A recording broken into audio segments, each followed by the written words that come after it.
Okay, so you're a porn addict or sex addict. Now what do you do? The first thing you must do, according to this 12 steps, is admit that you have a problem. Of course, I recommend 12-step programs. They're extremely valuable to recovery.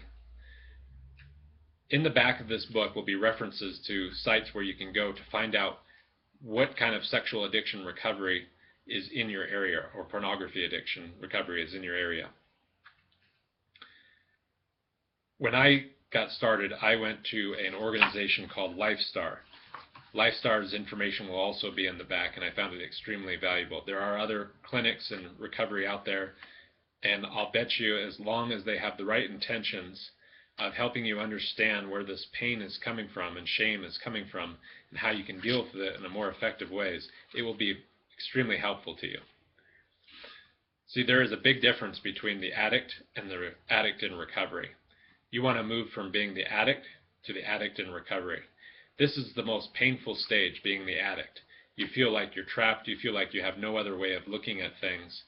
You're trapped in it, and there's nothing that you can do about it. You feel powerlessness. The reality is, you are powerful. You can do something about it, and you can become a healthy individual.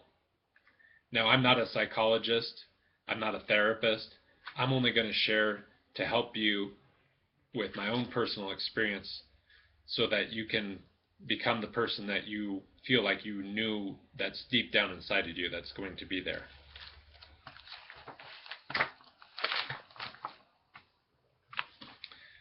Believe it or not, shame is one of the most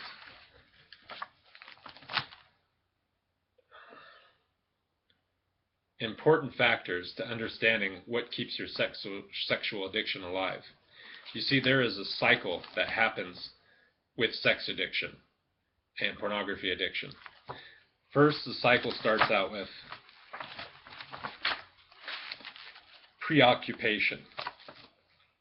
This is where you're thinking about looking at the computer or watching porn or going to the strip club. You're often at work obsessing about it, or at school planning and thinking about how you're going to do it. Now, preoccupation could come in a very subtle tone, such as just being preoccupied, not really thinking about sex, just not being fully present. After preoccupation comes rituals. Rituals is when you get even closer to the stage of acting out. Rituals include driving by the strip club,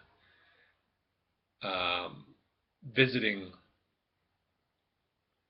websites that are closely related to porn,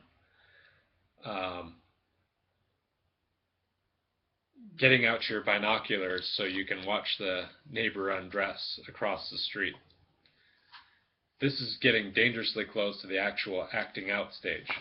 The next stage, of course, is acting out. This is where you actually, the pressure of it becomes so great that you actually act out. You get to the place where you were wanting to end the pain.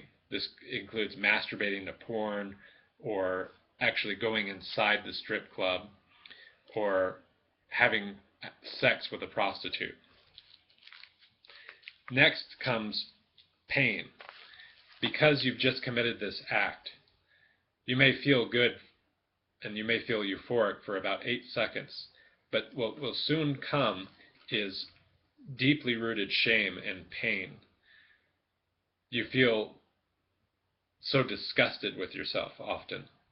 This is a stage where a lot of porn addicts will throw away their DVDs of porn, or burn them, or burn their magazines, or commit acts that are extremely rigid in nature, such as that.